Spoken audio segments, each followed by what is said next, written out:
Happy to have my next guest back on the show. You know who it is. Vanessa Demopoulos, who's coming off a UD win at UFC Vegas 80 over Kanaka Murata. Vanessa, how are you? I'm doing wonderful. How are you doing today? I'm good. Excited to have you back on. Always a great interview. Let's just first start with your initial reaction in cage when they announced you as the winner. I know you talked about it post fight, but this is my first time getting to talk to you about it. I thought that you looked surprised. So run me through just your initial reaction when you did get your hand raised. Yeah, so while the fight is happening, I know emotionally that I am winning, right? But you also, one, don't know what the judges are always looking at, if they're looking at top control, if they're looking at damage. So I knew that I was winning the fight, and we're standing there. And here's the part that people don't see. This is the part that's not on ESPN when you're watching it.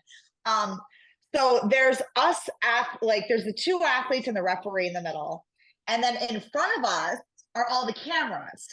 And I saw all of the cameras in front of her.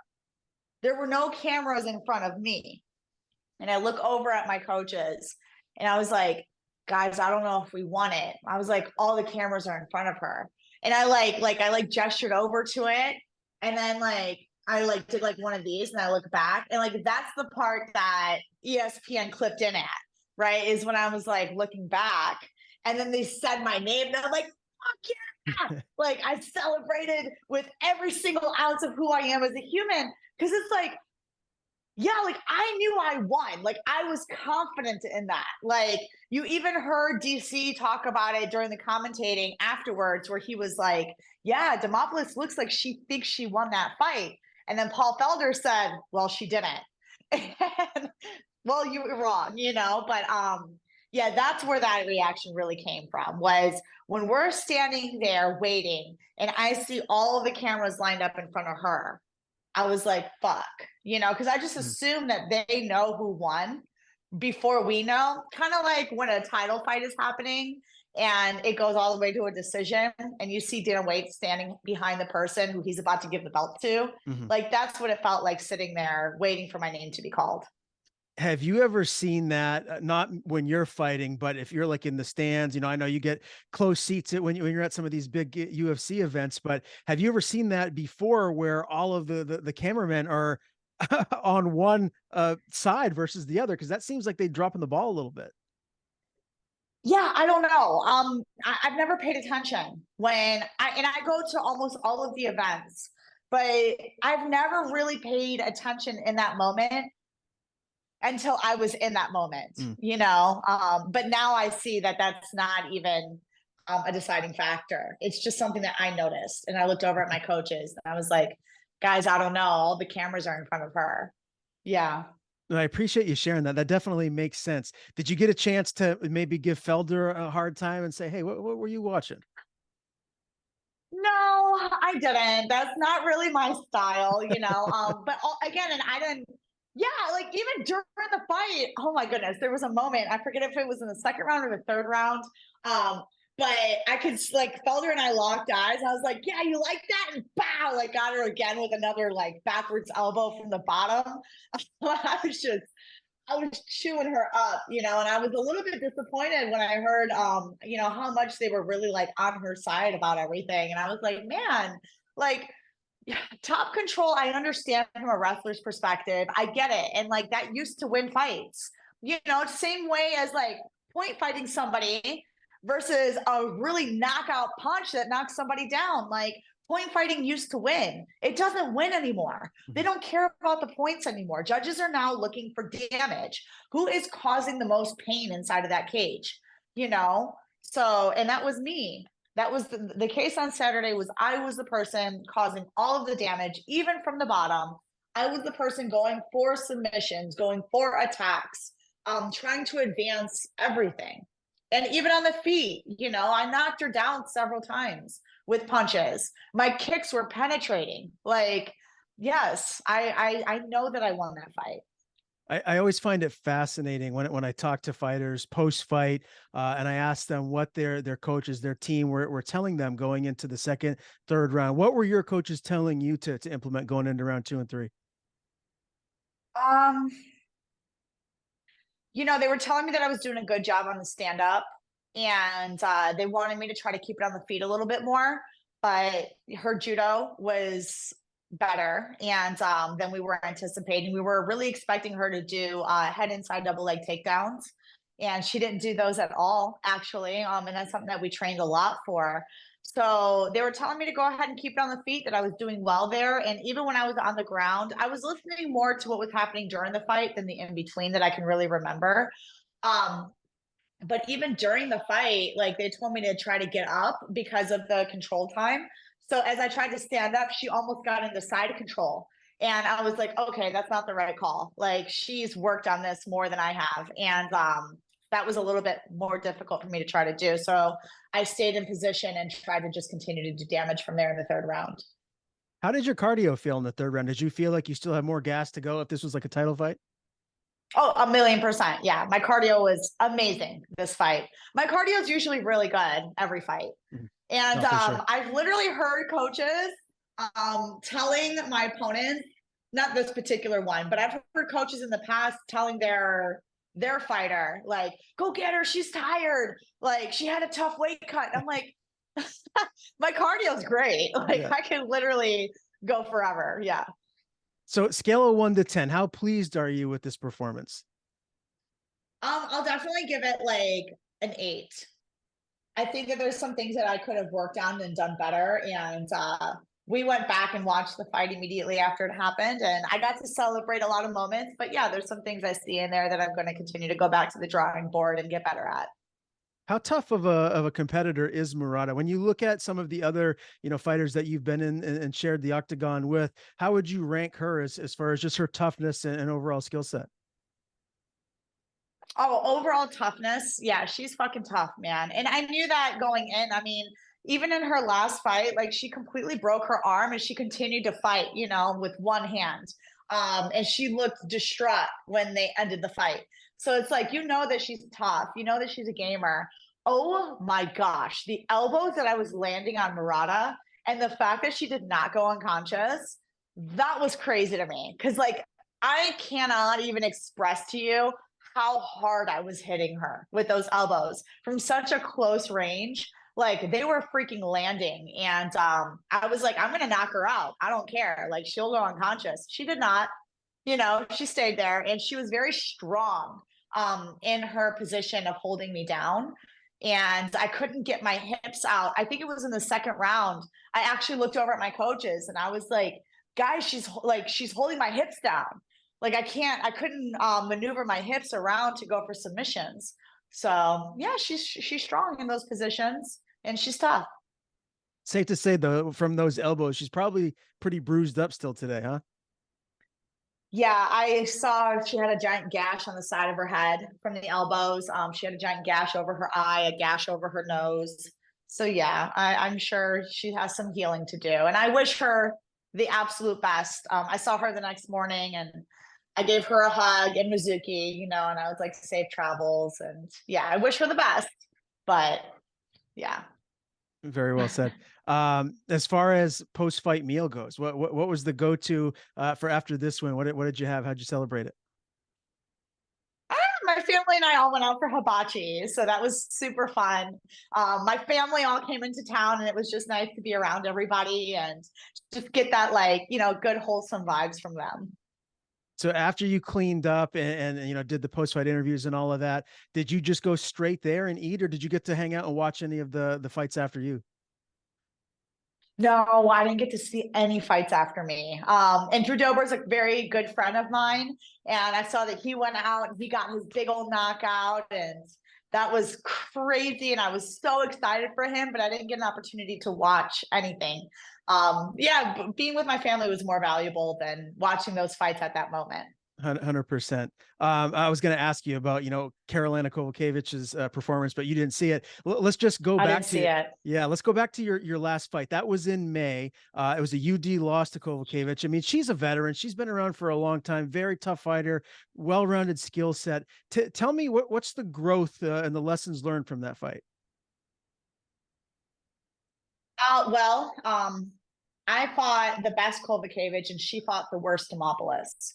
So I had a very terrible camp. I had a very terrible weight cut. I had just moved. I wasn't happy at all. Emotionally, I wasn't there. Mentally, I wasn't there. And physically, I wasn't prepared for that fight at all. So, she's cool. She's a good person. I'm cool with her. I saw her all week. And, we were high fiving each other and just like having the best vibes. But yeah, that was a very devastating fight for me from every single perspective. I was very underprepared, which was really disrespectful to an opponent like Kolbakevich. She deserved a lot more respect than what it was that I gave her. Is that the reason? And forgive my ignorance. This is the first time I've talked to you in a while, but is that the reason why you left Colorado and now you're training in Vegas? I wasn't happy in Denver, and I'm still like, I'm close with Mark Montoya, who's the head coach over at Factory X, which is the team that I was at. And it wasn't Mark's fault that I had a bad camp. I was dealing with injuries throughout the camp. And I also just like never really found my grounding over there in Denver. And that was the reason why I moved here to Vegas. I couldn't really find it for myself in my heart while I was out there. And I think that that's so important. As athletes, we need to be whole, and we need to be confident in everything. And yeah, I'm a lot happier here in Las Vegas. What is it like training in the altitude there in Colorado? Does that play a factor into your happiness, or did it? Does that play a factor in what? And just like your overall happiness there, like because some people like it, some people don't. Oh, I don't know if the elevation had anything to do with my emotions. um, yeah, the training in elevation was awesome. Honestly, I thought that it was great. I remember going there for the first 2 weeks. I couldn't sleep because my body was trying to attain oxygen that didn't exist. And it was a huge adjustment period where like my heart was racing all night long, trying to pump more oxygen through my body. And yeah, it was hard to get sleep.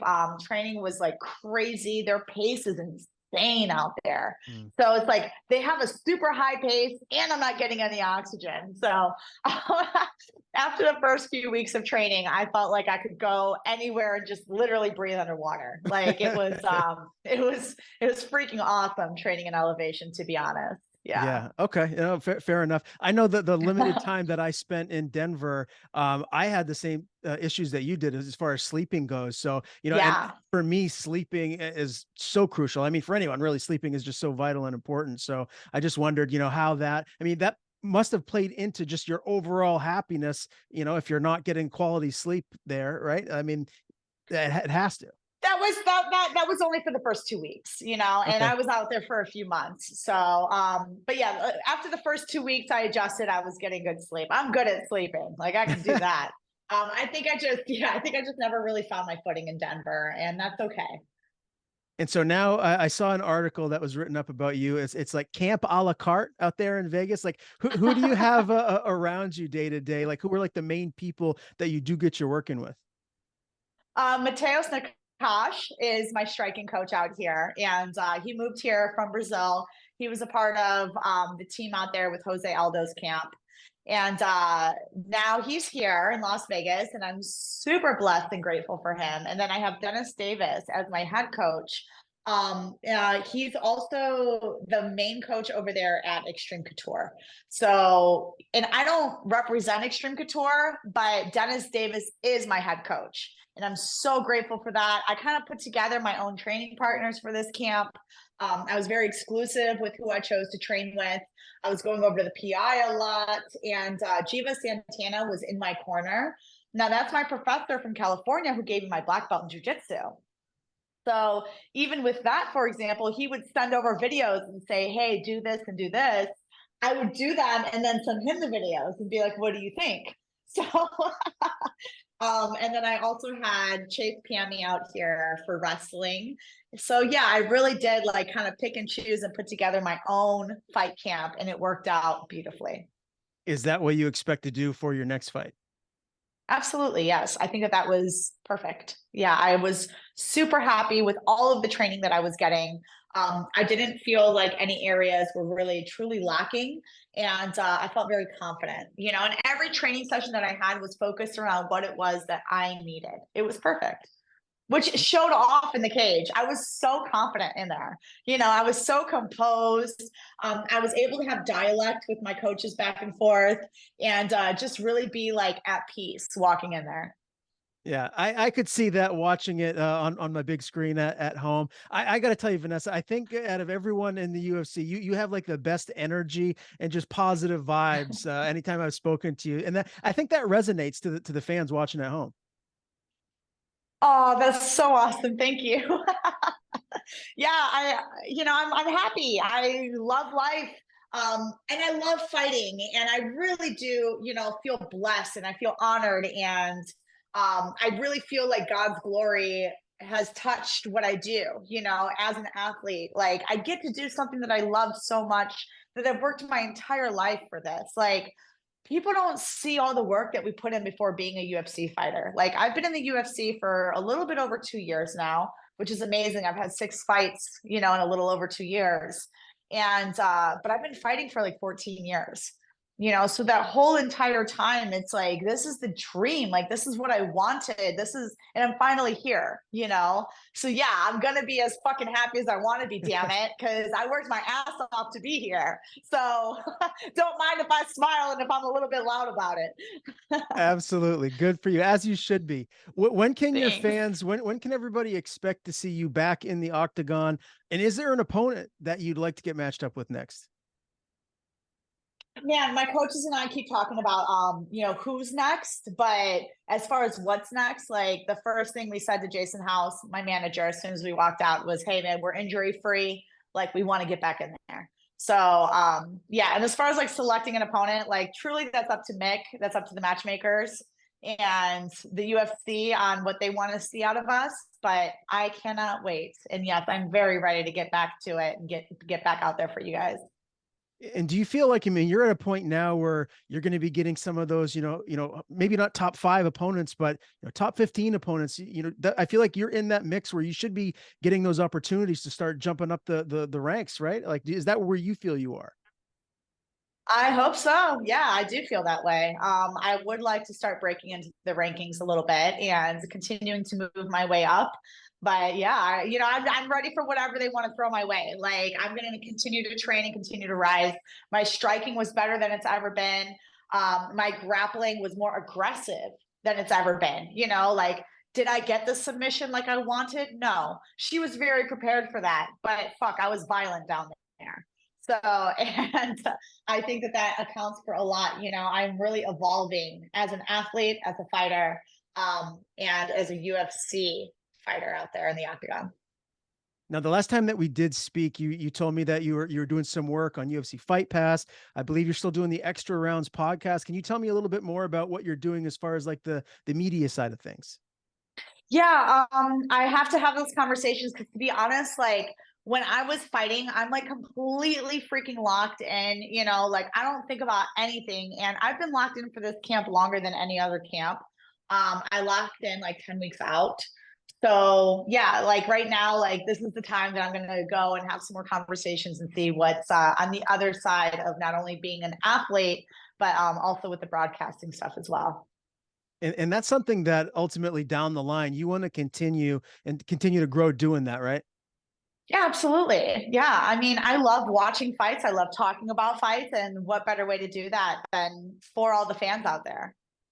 All right. And the last time that we did speak too, you give some great analyst work here, talking about predictions of upcoming fights. So let's do that now. Let's close the interview. I want to get some picks from you. The 155 title is on the line, right around the corner. Got the rematch of Makhachev and Oliveira. Who do you see winning that fight? Will the former champ Oliveira regain his belt, or will it be Ann Still?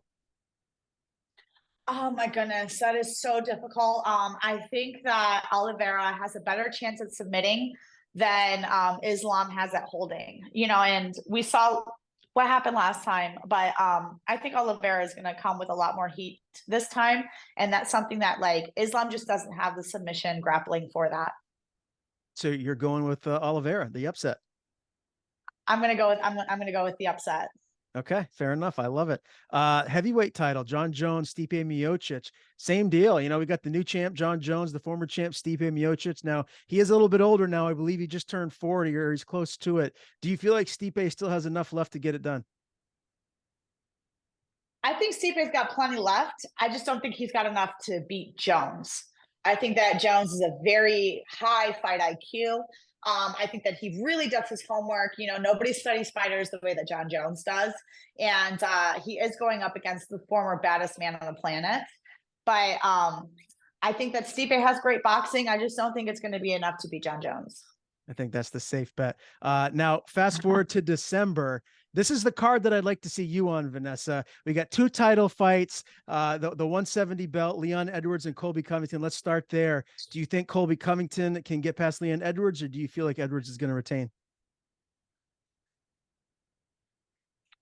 I think that Colby Covington does what he does best. I think the cardio king is going to come in there, take him down, hold him down, not submit him, and we're going to see 5 rounds of Leon Edwards getting wrestle fucked. So do you think the UFC will give Leon an immediate rematch if Colby does get the belt away from him? More than likely, no. He hasn't had enough title defenses to get an immediate rematch, and I think that they want to see Colby Covington be the champion. Okay. That would be interesting. I would really like to see that happen because it would just there'd be so much energy around the top of that division if Colby does get the belt, especially with how well he talks. 125 belt is on the line. Pantoja, Brandon Royval. You going Royval here? I know you were out there at Factory X. You going with your boy Brandon? I was out there at Factory X and I did train with Brandon quite a bit. And I'm going to say I have never in all of my years of training seen somebody who trains as hard as Brandon Royval. He is so creative. And that's the part that we see is Brandon Royval being so wild and creative out there. And that confidence comes from all of the training that he does. Like, this man will do class. He has already trained before class, and then he's training after class. And then you see him at nighttime in there doing extra work. And then he's also doing extra running. Like, you know, I've never seen somebody train the way that Brandon Royval trains. I think the first fight was a fluke between the two of them. And I definitely see Royval becoming the champion, and it's so awesome, you know. And I'll be so happy for him because that man has earned it. And I know that Pantoja is a great guy. I know he trains hard, and he's definitely earned his place in being the champion right now. But yeah, Royval's coming for that belt. I can't wait to see that one. I got to try and stay objective, but I do like Brandon. He's a great guy. So that'll be interesting to see how that title fight plays out. One last question for you, Vanessa. Your division right now, Weili Zhang is the champion. Do you feel like she's going to retain that belt and be the champ for a while? Or is there someone right there knocking on the door that you feel like is going to get that belt away from her maybe in 2024? No, I don't see anybody knocking on the door right now for Weili. I think that she's just so skilled, and she has continued to skill up over the last year and a half, even. Yeah, that's going to be so difficult for anybody going up against her. You know, you got Mackenzie Duran, who's knocking on the door right now. You have Jan, who's knocking on the door right now. I think both of those are great contenders, but I just see Weili continuing to reign for a little while. I don't know if you saw, but she lifted up Shaq off the ground. If you got the opportunity to lift Shaq up off the ground, could you do it? Yes. 100%. That's cool. Yeah, it's very impressive. I know. So Look at those freaking guns. strong. I am so freaking strong. Like, I really don't flex a whole lot. Like, I try to kind of like hide it because I prefer to be a little bit more feminine personally. But man, you guys have no idea how strong I am.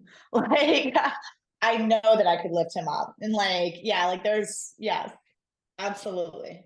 I love it. Great answer. Vanessa, always great talking to you. Looking forward to seeing you back in the octagon, whenever that may be. Before we do sign off, I want to give you the floor. If there's anyone you want to thank, anything you want to plug, floor is yours. Just huge thank you to my coaches. You know, thank you to Dennis Davis. Thank you to Mateos. Thank you to Jiva and Chase. You know, like I couldn't have gone out there and been as confident as I was without them. And huge thank you to Iridium, my management team.